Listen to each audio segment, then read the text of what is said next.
BNP ভোটে জিতলে কে হবেন প্রধানমন্ত্রী, প্রার্থী হবেন কিনা নির্ভর করছে বেগম জিয়ার ইচ্ছা এবং সুস্থতার ওপর, নইলে তারেক রহমানের আস্থা, জানালেন মির্জা ফখরুল। জুলাই সনদ বাস্তবায়নে সংবিধান আদেশ জারির পথে সরকার, দু একদিনের মধ্যে সুপারিশ দেবে কমিশন, পক্ষে জামায়াত এনসিপি। সংসদের অধিকার খর্ব হলে মানবে না বিএনপি। আমার ভূতে মা ঘুরতে আসে গো। ছুটির দিনে সড়কে ঝরল 11 প্রাণ। টাঙ্গুয়ার হাওরে ঘুরতে যাওয়ার পথে বাস খাদে, সুনামগঞ্জে প্রাণ গেল মা মেয়ের। 5 জেলায় সড়কে মৃত্যু আরো 9 জনের। মায়ের দূর করে প্রচুর মায়ের দূর, হাতের কবজি হারাইছি, 9.5 লক্ষ করে টাকা আদায় করছে। বাঙালির বেশি বলা, আল্লাহ বাঁচাইছি। আটকে রেখে ভয়াবহ নির্যাতন, লিবিয়া থেকে ফিরলেন আরও 309 বাংলাদেশি। ভুক্তভোগীদের স্বস্তি, আবেগ আপ্লুত স্বজনেরা, দূতাবাস সহায়তা করায় কৃতজ্ঞতা। এবং ফটোকপি দর্জির দোকান যেন আগারগাঁওয়ে মিনি পাসপোর্ট অফিস, 3 গুণ বেশি টাকা আদায়। জাল সিল দিয়ে নিজেরাই করে সত্যায়িত, কর্মকর্তাদের যোগসাজশ খুঁজছে র্যাব।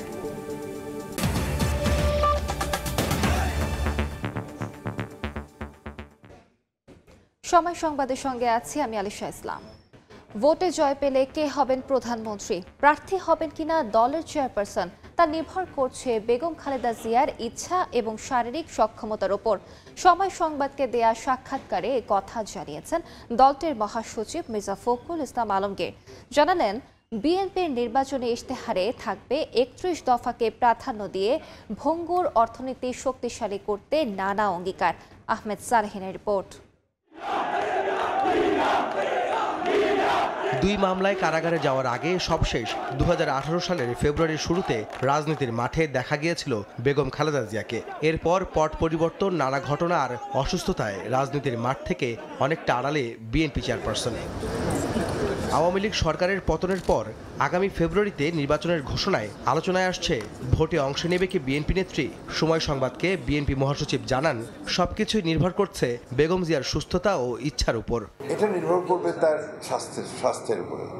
যদি তার স্বাস্থ্য ভালো থাকে তাহলে নিশ্চয়ই তিনি অংশ নেবেন, আর যদি ভালো না থাকে, ডাক্তারদের অনুমতি না থাকে, তাহলে কীভাবে অংশ নেবেন। রাজনীতির মাঠে বিএনপি নেত্রীর অনুপস্থিতিতে 2018 সাল থেকেই দলের হাল ধরেন ভারপ্রাপ্ত চেয়ারম্যান তারেক রহমান। দলটি ভোটে জয়ী হলে কে হবেন প্রধানমন্ত্রী, এমন প্রশ্নের জবাবে মির্জা ফখরুল জানান, শারীরিকভাবে সুস্থ বোধ করলে প্রধানমন্ত্রী হবেন বেগম খালেদা জিয়া, না হলে তারেক রহমানের আস্থা দলের। দেশনেত্রী বেগম খালেদা জিয়া যদি নির্বাচনে অংশ নিতে পারেন এবং উনি নিজে মনে করেন যে she is fit to become the prime minister, then she will become the prime minister. আর যদি সেটা না হয় তাহলে ভারপ্রাপ্ত চেয়ারম্যান তিনি হবেন আমাদের প্রধানমন্ত্রী, এ ব্যাপারে কোনো সন্দেহ নেই।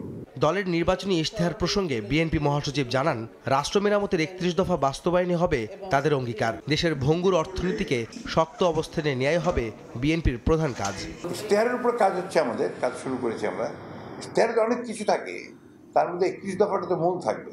দেশে গণতান্ত্রিক প্রতিষ্ঠানগুলোকে শক্তিশালী করা, সেই সঙ্গে আপনার অর্থনৈতিক বিষয়টাও আপনার অত্যন্ত গুরুত্ব পাবে, কারণ আমরা তো একটা ইকোনমিক ক্রাইসিস আওয়ামী করে দিয়ে গেছে, এটা খুব ভয়াবহ রকমের। সেই জিনিসগুলো যেন না ঘটে, সেটা তার যে আপনার সেফটি, সিকিউরিটি, এই জিনিসগুলোকে আমাদেরকে আমরা অবশ্যই সেটাকে আমরা দেখবো, যেন আপনার আমাদের ইশতেহারের মধ্যে সেটা আমরা চাইব যে অর্থনৈতিক আপনার যে লুটপাট হয়েছে সেটাকে বন্ধ করার রাস্তা থাকবে।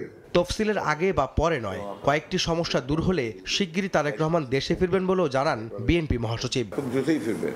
আহমেদ সালেহিন, সময় সংবাদ, ঢাকা। বিএনপির আপত্তির পরও জুলাই জাতীয় সনদ বাস্তবায়নে সংবিধান আদেশ জারি করতে যাচ্ছে সরকার। 2-1 দিনের মধ্যে এ সংক্রান্ত সুপারিশ সরকারের কাছে জমা দেবে কমিশন। বদিউল আলম মজুমদার বলছেন, সংবিধান আদেশ বা জুলাই জাতীয় সনদ নামে আদেশ সুপারিশ করবেন তারা। জামায়াত এনসিপি পক্ষে অবস্থান নিলেও বিএনপি বলছে, সংসদের অধিকার খর্ব হয় এমন সিদ্ধান্ত মানবে না দলটি।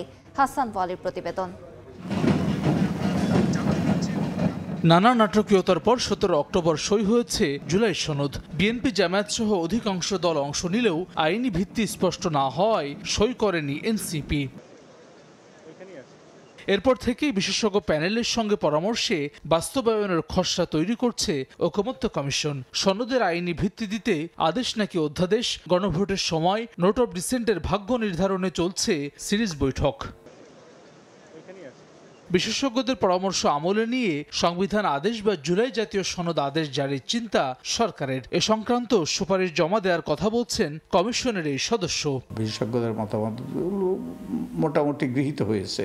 দুটো অপশন, সংবিধান আদেশ কিংবা যে জুলাই জাতীয় সনদ 2025 আদেশ, এই দুটোর ব্যাপারে যে কোনো একটা হতে পারে এবং আমার মনে হয় না তাদের মধ্যে ব্যাপারে মত পার্থক্য আছে। জামায়াত ও এনসিপির দাবি, আওয়ামী লীগ মনোনীত রাষ্ট্রপতি মোহাম্মদ শাহাবুদ্দিন নয়, আদেশ জারি করবে গণঅভ্যুত্থানের মধ্য দিয়ে গঠিত অন্তর্বর্তী সরকার। একই সঙ্গে বাস্তবায়ন প্রক্রিয়া ঠিক হলে চলতি সপ্তাহে সই করবে এনসিপি। কিভাবে বাস্তবায়ন করবেন তার রূপরেখাটা কিরকম এটা দেখতে হবে, না দেখে আমরা এটা স্বাক্ষর করতে পারি না। আমরা চাই যে প্রধান উপদেষ্টা জুলাই সনদ বাস্তবায়ন আদেশটা তিনি জারি করবেন। জনগণ অনুমোদন করলো মানে পুরো সনদটাই অনুমোদন করলো, নোট অফ ডিসেন্টগুলো সেক্ষেত্রে প্রাধান্য পাবেন। বাস্তবায়ন প্রক্রিয়া নিয়ে যে ধোঁয়াটা তৈরি হয়েছে, এটির সলিউশন হলো আদেশ। গণ অভ্যুত্থানের পক্ষ থেকে যে সরকার এই আদেশটা জারি করবেন, এটাই হবে সবচাইতে কনস্টিটিউশনালি সাউন্ড পদক্ষেপ। তবে আদেশ দিলে সংসদের অধিকার খর্ব করা হবে বলে মনে করে বিএনপি। অধ্যাদেশ ছাড়া অন্য কোনো উপায় না মানার ঘোষণা দলটির। সাংবিধানিক আদেশ দেওয়া হচ্ছে পার্লামেন্টের রাইটটাকে খর্ব করা, অ্যান্ড পার্লামেন্ট ইজ সভরেন। তুমি সভরেন রাইট তো তোমার খর্ব করার কোনো অধিকার নাই, কারোই নাই তোমার। সংবিধান আদেশ দেওয়া মানে তো সভরেন রাইটটাকে তুমি খণ্ডিত করছো, সেটা বিএনপি মানে নেই, মানবেও না। রাষ্ট্রবিজ্ঞানের অধ্যাপক ডক্টর সাব্বির আহমেদ মনে করেন, মতভিন্নতা থাকলেও এগিয়ে যেতে হবে দলগুলোকে। বাস্তবায়ন প্রক্রিয়া নিয়ে কমিশনকে দ্রুত সিদ্ধান্ত নেওয়ার পরামর্শ তার। কামড়াকামড়ি করবেই, কিন্তু যেটা হলো এগিয়ে যেতে হবে। দলের কথা মতো সবসময় চলতে পারবেন না, আবার দলকে বাদ দিয়েও যেতে পারবেন না। একটা মাঝামাঝি রাস্তায় যেতে হবে। যখন আপনার সিদ্ধান্ত নেওয়ার সময় আসবে তখন আপনি নিয়ে ফেলতে হবে। এদিকে বাস্তবায়ন প্রক্রিয়া নিয়ে সমাধানে পৌঁছাতে তৃতীয় দফায় বাড়ানো ঐকমত্য কমিশনের মেয়াদ 31 অক্টোবর শেষ হবে। হাসান ওয়ালি, সময় সংবাদ, ঢাকা। আওয়ামী লীগের নির্বাচনে অংশ নেয়ার বিষয়ে দেশি বিদেশি কোনো চাপ নেই বলে জানিয়েছেন প্রধান উপদেষ্টার প্রেস সচিব শফিকুল আলম। সকালে মাগুরায় জুলাই শহীদ স্মৃতিস্তম্ভে শ্রদ্ধা নিবেদন শেষে সাংবাদিকদের প্রশ্নের জবাবে তিনি কথা বলেন। প্রেস সচিব বলেন, বাংলাদেশকে শেখ পরিবারের জমিদারি বানিয়েছিল শেখ হাসিনা। ফেব্রুয়ারির নির্বাচনের মধ্য দিয়ে গণতন্ত্রের জন্য জুলাইয়ের আত্মদান চূড়ান্ত রূপ পাবে বলেও মন্তব্য করেন প্রেস সচিব।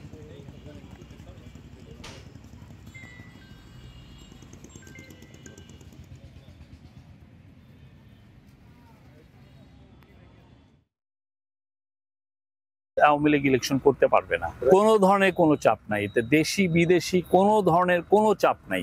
আমাদেরকে কেউ বলছেন না যে ওদেরকে ইলেকশনে ইলেকটোরাল প্রসেসে ফিরিয়ে আনো। শেখ হাসিনা পুরো বাংলাদেশকে বানিয়েছিল শেখ পরিবারের জমিদারি। আমরা সেই জায়গা থেকে এই যে জুলাই যারা আত্মদান করলেন তারা দেশকে আবার নতুন একটা ডেমোক্রেটিক দেশে পরিণত করেছেন। সামনে ইলেকশন হবে এবং সেটার একটা চূড়ান্ত রূপ পাবে এই ইলেকশন, ফেব্রুয়ারি ইলেকশনে। ছুটির দিনে সড়কে ছড়ল 11 প্রাণ। টাঙ্গুয়ার হাওড়ে ঘুরতে যাওয়ার পথে সুনামগঞ্জে খাদে পড়ল যাত্রীবাহী বাস। ঘটনাস্থলেই প্রাণ গেল মামের। আহত হয়েছেন অন্তত 10 জন। এছাড়া 5 জেলায় প্রাণ গেছে আরও 9 জনের। ছুটির দিনে টাঙ্গুয়ার হাওড়ে ঘুরতে যাওয়ার পথে প্রাণ গেল মা মেয়ের। এছাড়া 4 জেলায় সড়কে ঝরল আরও 8 প্রাণ। বাংলাদেশ কেমিক্যাল ইন্ডাস্ট্রিজ কর্পোরেশনের 11 কর্মকর্তা সপরিবারে সেজুতি পরিবহনের বাসে ঢাকা থেকে সুনামগঞ্জের টাঙ্গুয়ার হাওড়ে ভ্রমণে যাচ্ছিলেন। শুক্রবার ভোরে সুনামগঞ্জের শান্তিগঞ্জ এলাকায় পৌঁছালে বাসটি নিয়ন্ত্রণ হারিয়ে উল্টে খাদে পড়ে যায়। এ সময় ঘটনাস্থলেই মারা যান মঞ্জুরা আক্তার ও তার 10 বছরের মেয়ে আয়েশা সিদ্দিকা। আহত হন অন্তত 10 জন। আহতদের সিলেট ও সুনামগঞ্জের বিভিন্ন হাসপাতালে পাঠিয়েছে পুলিশ। গাড়ির ভিতরে যারা ছিল তারা উদ্ধার করার চেষ্টা করছে, উদ্ধার করে অনেকে আহত অবস্থায় হাসপাতাল পাঠাইছে। 2 জন আগে থেকেই মারা গেছিল, পরে আমরা তাদেরকে আমাদের জ্যাম জ্যাক এবং স্পিডারের মাধ্যমে উদ্ধার করি। নরসিংদীর মাধবদী থেকে ইজিবাইকে রায়নাদি এলাকায় যাচ্ছিল দুইজন। পথে দ্রুতগতির একটি বাস ইজিবাইকটিতে ধাক্কা দিলে ঘটনাস্থলে একজন এবং ঢাকা মেডিকেলে নেয়ার পর চিকিৎসাধীন অবস্থায় সকালে দুইজনের মৃত্যু হয়। হাইওয়ে রোড থেকে অটো আমার মনে হয় একবারে যদি নিষিদ্ধ করা হয় যাতে হাইওয়ে রোডের মধ্যে কোনো অটো যাতে না উঠতে পারে। অটোর একজন আরোহী স্পটে মারা যায়, একজন মাধবদী প্রাইম হাসপাতালে চিকিৎসাধীন অবস্থায় মারা যায়, আরেকজনকে ঢাকা মেডিকেল কলেজ হাসপাতালে প্রেরণ করে, সেখানে চিকিৎসাধীন অবস্থায় মারা যায়। এদিকে ফরিদপুরের ভাঙ্গায় মধ্যরাতে সড়কের পাশে দুর্ঘটনা কবলিত থেমে থাকা বাসে পেছন থেকে সজোরে ধাক্কা দেয় ট্রাক। এ সময় সড়কে দাঁড়িয়ে থাকা 10-12 জন যাত্রীকেও পিষে দেয়। এতে ঘটনাস্থলেই একজন নিহত হন। আহতদের ভাঙ্গা উপজেলা স্বাস্থ্য কমপ্লেক্সে নিলে ফারজানা নামে একজনকে মৃত ঘোষণা করেন চিকিৎসক। তবে প্রাণে রক্ষা পেয়েছে তার 1.5 বছরের মেয়ে জান্নাতুল সহ 5 জন। শিশুটি ঢাকা মেডিকেল কলেজ হাসপাতালে চিকিৎসাধীন। দুর্ঘটনার পরই বাস ও ট্রাকটি জব্দ করেছে পুলিশ। এছাড়া যশোরের চৌগাছা উপজেলার জাহাঙ্গীরপুরে বালুবাহী ট্রলির ধাক্কায় মোটরসাইকেলে থাকা 2 কিশোর এবং বাগেরহাটে বাস চাপায় নিহত হয়েছেন মোটরসাইকেল আরোহী। খাদিজা স্বপ্না, সময় সংবাদ। আটকে রেখে ভয়াবহ নির্যাতন সহ নানা হয়রানি। লিবিয়া থেকে দেশে ফিরলেন আরও 309 বাংলাদেশি। তুলে ধরলেন ভয়াবহ অভিজ্ঞতা। পরিবারের সদস্যকে ফিরে পেয়ে আবেগ আপ্লুত স্বজনরা। বাংলাদেশ দূতাবাস সহায়তা করায় জানালেন কৃতজ্ঞতা।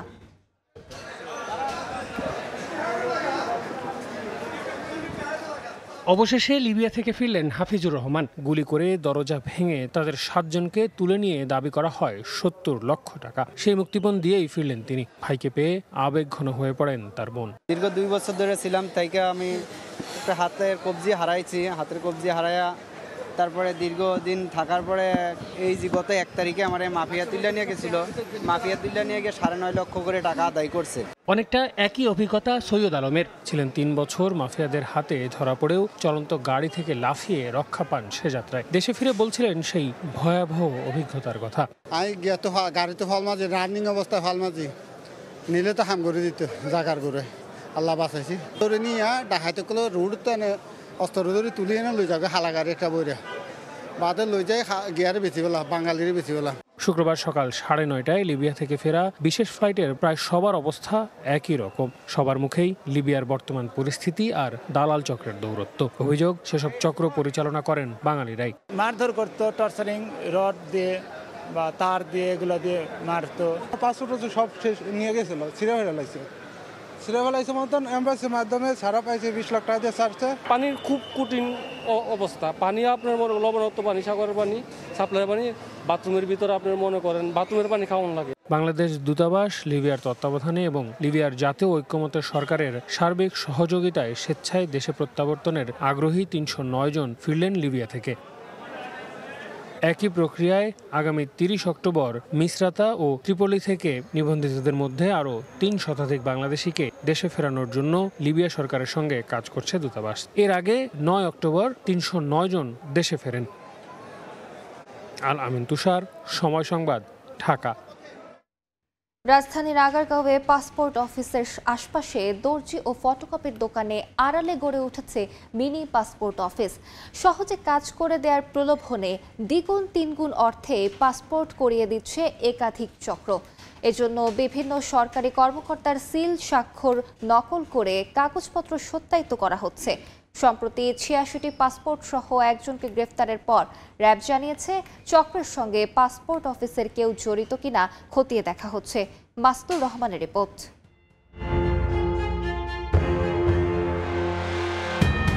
রাজধানীর তালতলার মহিনুদ্দিন টেইলার্স অ্যান্ড ফেব্রিক্স দেখে এটি দর্জির দোকান মনে হলেও এটির ভেতরে ছিল অন্য কিছু। সম্প্রতি র্যাব এটির ভেতরে অভিযান চালিয়ে বিপুল পরিমাণ পাসপোর্ট ও তৈরির কাগজপত্র জব্দ করেছে। যে কাগজপত্রগুলো থাকার কথা পাসপোর্ট অফিসে সেগুলো সাজানো ছিল এখানে।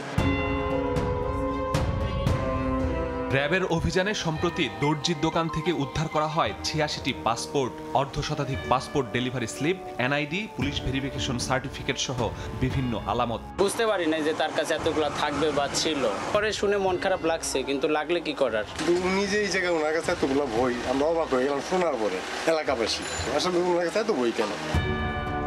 উদ্ধার করা পাসপোর্টের সূত্র ধরে কয়েকজনের সঙ্গে যোগাযোগ করে সময় সংবাদ, জানান ঝক্কি ঝামেলা ছাড়া দ্রুত পাসপোর্ট পেতে দ্বিগুণ থেকে 3 গুণ অর্থ পরিশোধ করে এখন বিপদে তারা।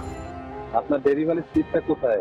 এটা তো যার কাছে দিয়েছি ওনার কাছে, অসহায় হয়ে আর কি, এই কারণে আমি দিতে চাইছিলাম। এখন যদি কোনো সমস্যা হয় সেখানে কোন কি হবে? এখন ব্যস্ত ছিলাম তো, আমি দিয়েছিলাম। কার কাছে বানাইতে দিয়েছিলেন পাসপোর্ট? নোটিশ। এবার যোগাযোগের চেষ্টা করা হয় কাগজপত্র সত্যায়িত করা প্রথম শ্রেণীর কর্মকর্তাদের সঙ্গেও। পঙ্গু হাসপাতালে গিয়ে দেখা যায় সিলে ব্যবহৃত নামের কোনো চিকিৎসকই এখানে নেই। জাতীয় চক্ষু বিজ্ঞান চিকিৎসকের সিলটিও ভুয়া। র‍্যাব বলছে পাসপোর্ট অফিসের আশপাশে দর্জির দোকান, ফটোকপির দোকান সহ বিভিন্ন দোকানের আড়ালে পাসপোর্ট করিয়ে দিচ্ছে চক্রটি। এজন্য জাল সিল কাগজপত্র ব্যবহার করছে তারা। একটা অফিস তল্লাশি করি মালিকের উপস্থিতিতে, সেখানে আমরা অনেক ধরনের কাগজপত্র যেগুলো অবৈধ কাজে ব্যবহার করা হয়, শিক্ষা সনদ, তারপরে এনআইডি পাসপোর্ট, অরিজিনাল পাসপোর্ট, তারপরে আপনার শিক্ষা সনদ, এগুলো আমরা জব্দ করি। গ্রেপ্তার মহিনুদ্দিন ও পলাতক মোহাম্মদ লতিফ এই চক্রের হোতা। দীর্ঘদিন ধরেই এ কাজ করে আসছে তারা। চক্রের সঙ্গে পাসপোর্ট অফিসের কর্মকর্তা কর্মচারীদের যোগসাজশ খুঁজছে র‍্যাব।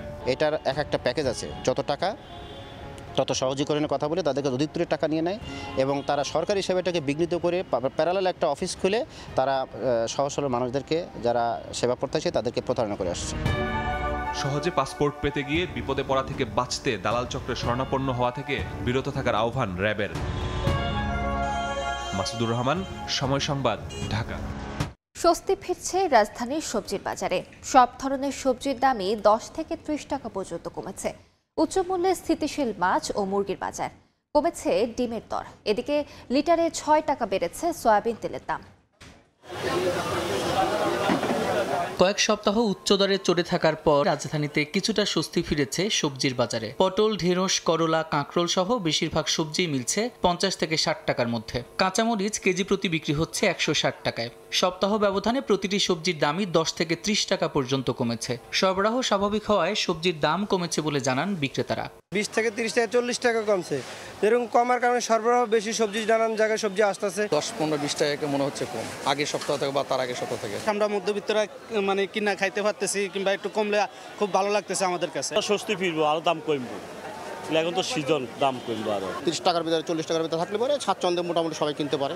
বিগত কয়েক সপ্তাহের মতোই এই সপ্তাহেও স্থিতিশীল মাছের দর। রুই বিক্রি হচ্ছে 300 টাকায়, ট্যাংরা 500 থেকে 600 টাকায়, পাবদা বিক্রি হচ্ছে কেজিতে 350 টাকায়। আগের সপ্তাহে এই সপ্তাহে একটু কমে আছে। যদি আরো তার একটু আমরা কমানি তাহলে আমরা কমে বেশি। মাছের যে বাজার, যে মূল্য, তা দিয়ে সকল শ্রেণীর মানুষের পক্ষে আমিষের চাহিদা পূরণ করা সম্ভব না। মুরগির দামও রয়েছে উচ্চ মূল্যে স্থিতিশীল। কেজি প্রতি ব্রয়লার 170 টাকায় আর সোনালী বিক্রি হচ্ছে 280 টাকায়। মাছ মুরগির দাম চড়ে থাকলেও আমিষজাত ডিমের দর ডজন প্রতি কমেছে 10 টাকা। বেড়েছে তেলের দাম। লিটার প্রতি 6 টাকা পর্যন্ত বেড়ে 5 লিটার সয়াবিন বিক্রি হচ্ছে 920 টাকায়। বিভিন্ন কোম্পানি কমিশন কমিয়ে দেওয়ায় স্টিকারে লেখা মূল্যেই বিক্রি করছেন বিক্রেতারা। হঠাৎ তেলের দাম বৃদ্ধিতে বিপাকে পড়েছেন ক্রেতারা। আগে আমরা লিটারে 5 টাকা কমিশন পেতাম, মানে 1 টাকা 2 টাকা কমিশন পাই। গায়ে যা দাম লেখা ওই দামে তেল বিক্রি হতেছে। 3-4 লিটার বা 5 লিটার সয়াবিন তেল লাগে, দেখা যায় 30-40 টাকা সয়াবিন তেলের পাশে বাড়তি খরচ হচ্ছে। ক্রয় করে খুব কষ্ট করে আর অল্টারনেটিভ খুঁজতে হবে, আর অল্টারনেটিভ না থাকলে এটাকে আসলে ধরতে হবে। এর যে লাগাম, এর লাগাম টেনে ধরতে হবে। অন্যান্য মুদি পণ্যের দাম স্থিতিশীল বলে জানান বিক্রেতারা। সাদিক হাসান ইমন, সময় সংবাদ, ঢাকা। মায়ের সংরক্ষণ অভিযানে এ যাবৎকালে সবচেয়ে বেশি হামলার অভিযোগ উঠেছে। বরিশালে জেলেদের সঙ্গে আভিযানিক দলের অর্ধশত সংঘর্ষে আহতের সংখ্যা শতাধিক। আটক হয়েছেন প্রায় 700 জেলে। মৎস্য বিভাগ বলছে, অস্ত্র নিয়ে এবছর নদী দাপিয়ে বেড়ানোর চেষ্টা চালিয়েছে অসাধু ব্যবসায়ীরা। আর জেলেদের দাবি, আগাম খাদ্য সহায়তা না পাওয়ায় নদীতে নেমেছেন তারা। সুজয় দাসের ক্যামেরায় অপূর্ব রিপোর্ট। প্রথমবারের মতো নদীতে ড্রোন নজরদারি করা হয়। জলকামান ব্যবহার করা হয় মাছ শিকারীদের দমাতে।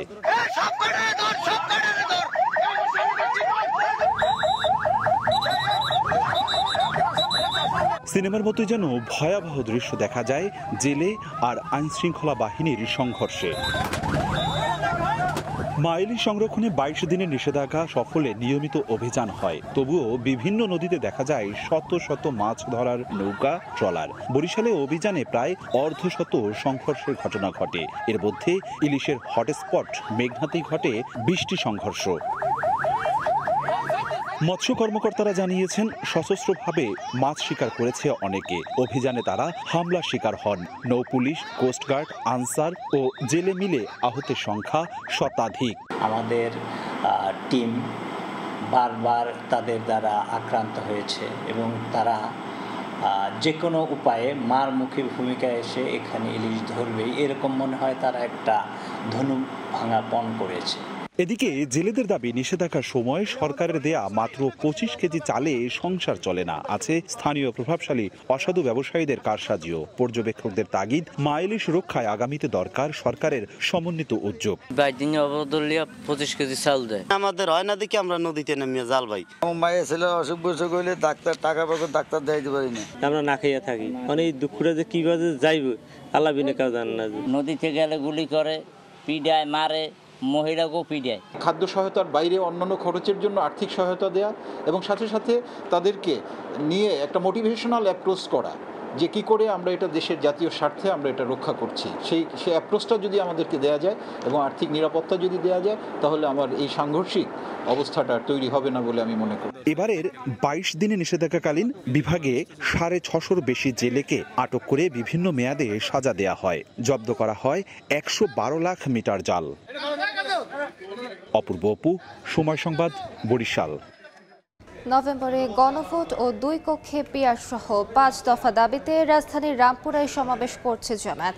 এই মুহূর্তে সেখানে আছেন সহকর্মী শফিক মুন্সি। বিস্তারিত জানতে সরাসরি যাচ্ছি তার কাছে।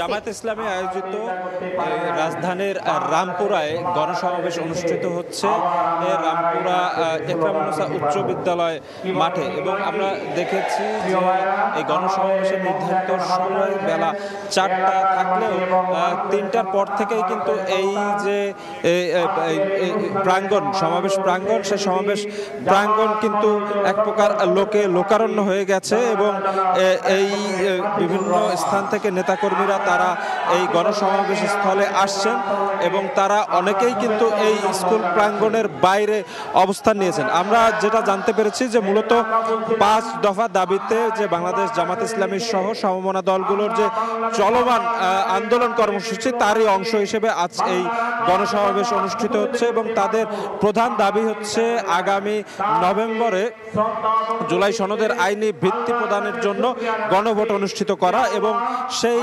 গণভোট আয়োজনের পর জুলাই সনদের ভিত্তিতেই আগামী জাতীয় নির্বাচন, যেটি ফেব্রুয়ারিতে অনুষ্ঠিত হবার কথা রয়েছে, সেটি অনুষ্ঠিত করার দাবিতে মূলত আজকের এই গণসমাবেশ। একই সাথে গণসমাবেশে নেতৃবৃন্দরা তারা অন্য যে দাবিগুলোর কথা বলছে তার মধ্যে অন্যতম হচ্ছে আগামী জাতীয় সংসদের উভয় কক্ষে, অর্থাৎ সংসদের উচ্চ কক্ষে এবং নিম্ন কক্ষে 2 কক্ষে পিআরের ভিত্তিতে নির্বাচন সম্পন্ন করার দাবি তারা করছে। এবং আমরা যে বিষয়টি জানতে পেরেছি যে বেলা 4টার দিকে দলটির কেন্দ্রীয় নেতৃবৃন্দ তারা এই মঞ্চে উপবিষ্ট হয়ে তাদের বক্তব্য প্রদান করবেন এবং তাদের যে দাবি সেগুলো জনগণের সামনে তুলে ধরবে।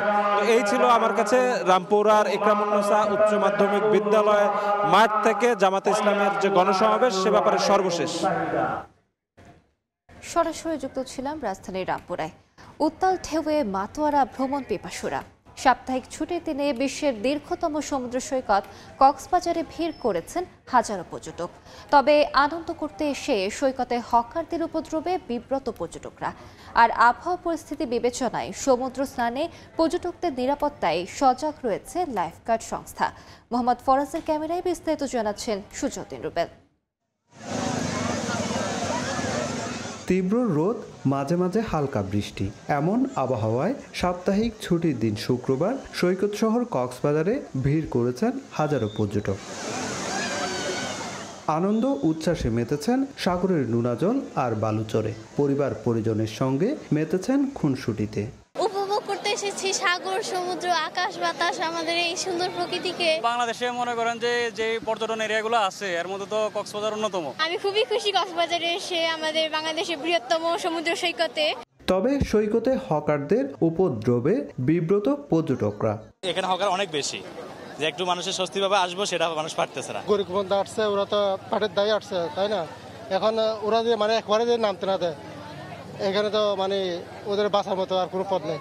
সাগরে বেড়েছে ঢেউয়ের তীব্রতা, তাই পর্যটকদের সমুদ্র স্নানে নিরাপত্তায় সজাগ লাইফগার্ড। আমরা বিভিন্ন জায়গায় লাইফগার্ড, যেখানে লাইফগার্ড সার্ভিস নেই সেই জায়গায় গিয়ে আমরা টগল দিয়ে লাইফগার্ডে মাইকিং করে আসতেছি, যেন পর্যটক যে জায়গায় লাইফগার্ড সার্ভিস নেই সেই জায়গায় পানিতে না নামে। কক্সবাজার সমুদ্র সৈকত, Burmese market, hotel motel zone ও পর্যটন স্পটগুলোতে নিরাপত্তায় নিয়োজিত আছে ট্যুরিস্ট পুলিশ। সুজাউদ্দিন রুবেল, সময় সংবাদ, কক্সবাজার। যুক্তরাষ্ট্রের শাটডাউনে এবার বেতন ভাতা বন্ধ হলো সেনা সদস্য সহ গুরুত্বপূর্ণ সরকারি কর্মীদের। মার্কিন প্রেসিডেন্ট ডোনাল্ড ট্রাম্প দাবি করেছেন তার বিত্তবান মিত্ররা দেশ পরিচালনায় অর্থনৈতিকভাবে সহায়তা করছেন। এদিকে শাটডাউন চলমান থাকলে নভেম্বরের মধ্যে 25 অঙ্গরাজ্যে নিম্ন আয়ের মানুষের খাদ্য সহায়তা কর্মসূচি স্থগিত হয়ে যাবে। যত দিন গড়াচ্ছে ততই জটিল হচ্ছে যুক্তরাষ্ট্রের শাটডাউন পরিস্থিতি। স্থানীয় সময় বৃহস্পতিবার শাটডাউন ফেয়ারনেস অ্যাক্ট নামের বিলটি ভোটাভুটিতে প্রয়োজনীয় সমর্থন না পেয়ে বাতিল হয়েছে। এতে সেনাবাহিনী ও গুরুত্বপূর্ণ ফেডারেল কর্মীদের বেতন বন্ধ হয়ে গেছে। রিপাবলিকান রন জনসনের উদ্যোগে আনা বিলটির পক্ষে 54 আর বিপক্ষে 45 ভোট পড়ে। পাশ হওয়ার জন্য প্রয়োজন ছিল 60 ভোটের। এটা রিপাবলিকানদের সৃষ্টি করা শাটডাউন। হাউস রিপাবলিকানরা 4 সপ্তাহ ধরে ভোট কার্যক্রম স্থগিত রেখেছে। সরকার ব্যবস্থা পুনরায় চালু করার বিষয়ে তাদের কোনো আগ্রহ নেই। এদিকে মার্কিন প্রেসিডেন্ট ডোনাল্ড ট্রাম্প দাবি করেছেন ফেডারেল অর্থনৈতিক ঘাটতি মেটাতে এগিয়ে আসছেন দেশপ্রেমিক ধনকুবেররা। বলেন সামরিক খাতের ঘাটতি মেটাতে একজন ব্যবসায়ী একাই $130 মিলিয়ন দিয়েছেন। আমার বন্ধু একজন দারুণ মানুষ, আমি তার নাম নেব না যতক্ষণ না তিনি অনুমতি দেন। আমাকে ফোন করে জানান তিনি যে কোনো ঘাটতি যা ডেমোক্রেট শাটডাউনের কারণে হয়েছে তা পূরণ করতে চান, কারণ আমার বন্ধু সেনাবাহিনীকে ভালোবাসেন, দেশকে ভালোবাসেন। এই অর্থায়ন কেবল অস্থায়ী সমাধান বলে উদ্বেগ প্রকাশ করেছে house speaker mic Johnson. Congress দ্রুত বাজেট পাশ না করলে সেনারা শিগগিরই বেতন সংকটে পড়তে পারেন বলে শঙ্কা জানিয়েছেন তিনি। এদিকে জার্মানিতে অবস্থানরত মার্কিন সেনাদের বেতন দেওয়ার উদ্যোগ নিয়েছে মার্চ প্রশাসন। জার্মান অর্থ মন্ত্রণালয় জানিয়েছে সামরিক ঘাঁটিতে কর্মরত প্রায় 11,000 সেনার অক্টোবরের বেতন সময় মতো নিশ্চিত করতে সরকার বিশেষ ব্যয় অনুমোদন দিচ্ছে। পরে যুক্তরাষ্ট্র থেকে অর্থ ফেরত পাওয়া যাবে বলে আশা করা হচ্ছে। মার্কিন সরকারের অচলাবস্থার চতুর্থ সপ্তাহে ক্ষতিগ্রস্ত হতে যাচ্ছে লাখো দরিদ্র পরিবার। নভেম্বরের শুরু থেকেই অন্তত 25টি অঙ্গরাজ্যে বন্ধ হতে যাচ্ছে খাদ্য সহায়তা কর্মসূচি। ক্যালিফোর্নিয়া, আরকানসাস, হাওয়াই, ইন্ডিয়ানা, মিসিসিপি, নিউ জার্সি এর মধ্যে অন্যতম। এর মধ্যে আসন্ন ছুটির দিনগুলোকে কেন্দ্র করে বিমান চলাচলে বিপর্যয় দেখা দিতে পারে বলে শঙ্কা প্রকাশ করেছে হোয়াইট হাউস। মুখপাত্র ক্যারোলিন লেভিট জানিয়েছেন চলমান শাটডাউনের মধ্যে প্রায় 13,000 এয়ার ট্রাফিক কন্ট্রোলার ও 50,000 টিএসএ অফিসার বিনা বেতনে কাজ করছেন, আর এর পেছনে ডেমোক্রেটদেরই দায়ী করেছে হোয়াইট হাউস। মালিহা সুহরওয়ার্দী, সময় সংবাদ। বাংলাদেশ থাইল্যান্ড নারী ফুটবল প্রসঙ্গ। এশিয়ান কাপের আগে কতটা প্রস্তুত হয়েছে বাংলাদেশ, সেই ধারণা পেতে আন্তর্জাতিক ফিফা ফ্রেন্ডলিতে শক্তিশালী থাইল্যান্ডের মুখোমুখি হচ্ছে বাংলাদেশ। এর আগে তাদের বিপক্ষে বড় ব্যবধানে হারের তিক্ততা থাকলেও এবার আত্মবিশ্বাসী আফিদা খন্দকাররা। ব্যাংককে ম্যাচ শুরু বিকেল 4টায়। বাংলাদেশ নারী ফুটবল দল এখন পর্যন্ত সবচেয়ে বড় ব্যবধানে যে দলের বিপক্ষে হেরেছে সেটা থাইল্যান্ড। এশিয়ান কাপ বাছাইয়ে ঘরের মাঠে ওদের বিপক্ষে হারের ব্যবধান ছিল 9-0 গোলের। এক যুগ আগের সেই বাংলাদেশের সঙ্গে এই দলটার পার্থক্য এখন বিস্তর। থাইল্যান্ডের বিপক্ষে দুটো ম্যাচ খেলবে বাংলাদেশ, যার মধ্য দিয়ে পিটার বাটলার অঙ্ক মেলাবেন এশিয়ান কাপের জন্য কতটা প্রস্তুত তার শিষ্যরা। চট্টগ্রামে ফুটবলারদের হয়েছে নিরবচ্ছিন্ন অনুশীলন, তাই প্রতিপক্ষ নিয়ে ভয় পাওয়ার বদলে আত্মবিশ্বাসী হয়ে খেলতে চান আফিদারা। কোচের যেটা ট্রেনিং করাইছে ওইটা করছি, আবার মোটামুটি অনেক ভালো। আমারটা 100টা আমি চেষ্টা করব যেন আমার প্লেয়ার ভালো খেলতে পারলে সবকিছু যেন ইয়ে করতে পারে, অবশ্যই উইন। ভালো প্র্যাকটিস সেশন হয়েছে, দেশবাসীর কাছে দোয়া চাই। দলের অবস্থা ভালো, আজকে আমরা দ্বিতীয় দিনের মতো ট্রেনিং সেশন শেষ করছি, তো সবাই অনেক সিরিয়াসলি প্র্যাকটিস করছে। র্যাঙ্কিং এ বাংলাদেশ থাইল্যান্ড পার্থক্য স্পষ্ট। লাল সবুজের 104-এর বিপরীতে থাইরা আছে 53 নম্বরে। একবার বিশ্বকাপ খেলার অভিজ্ঞতা আছে ওদের, এছাড়াও এশিয়ান শ্রেষ্ঠত্বের আসর খেলেছে 17 বার, একবার জিতেছে এশিয়ান কাপ। পক্ষান্তরে প্রথমবারের মতো এশিয়ান কাপ খেলতে যাওয়া বাংলাদেশ সাফ জিতেছে 2 বার। বেসিক্যালি আমরা চেষ্টা করতেছি আমাদের উইক পয়েন্টগুলো এবং অপোনেন্টের স্ট্রং সাইডগুলো নিয়ে কাজ করার। আলহামদুলিল্লাহ কোচ যেভাবে ইনস্ট্রাকশন দিচ্ছে মেয়েরা চেষ্টা করছে করার এবং তারা ভালো করছে।